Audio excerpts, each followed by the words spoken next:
کہانی ایسا پیار نہیں ہوتا not this kind of love. ایک ہی خاندان میں دو کزنز تھیں، عائشہ 26 سال اور مریم 20 سال۔ دونوں ایک دوسرے سے بہت قریب تھیں، ہر بات، ہر راز، سب کچھ ایک دوسرے سے شیئر کرتی تھیں۔ لوگ کہتے تھے یہ دونوں تو بہنوں سے بھی زیادہ قریب ہیں، مگر ایک فرق تھا، عائشہ گھر کے سب لوگوں میں بہت گھل مل جاتی تھی، ہر محفل میں بیٹھی ہوتی، ہنستی، باتیں کرتی، اور انہی باتوں میں وہ اکثر مریم کی باتیں بھی دوسروں کو بتا دیتی۔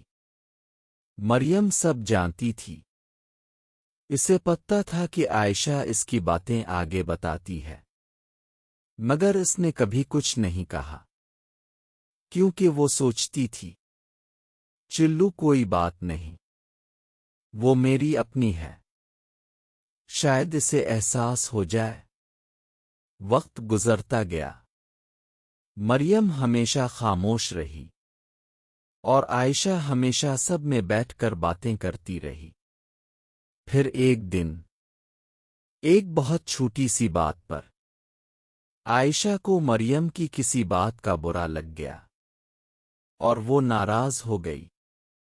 مریم حیران تھی، اس نے دل میں سوچا میں نے تو کبھی تمہاری کسی بات پر تم سے شکایت نہیں کی، حتیٰ کہ جب تم میری باتیں سب کو بتاتی تھیں تب بھی نہیں، مگر عائشہ نے اس کی ایک چھوٹی سی بات برداشت نہ کی اور بات کرنا چھوڑ دیا۔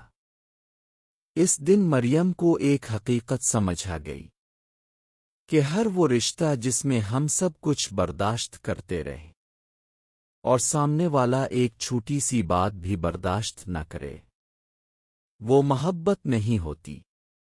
سبق: سچا پیار وہ ہوتا ہے جہاں دونوں ایک دوسرے کی عزت کریں، صرف برداشت کرنا ہی محبت نہیں ہوتا۔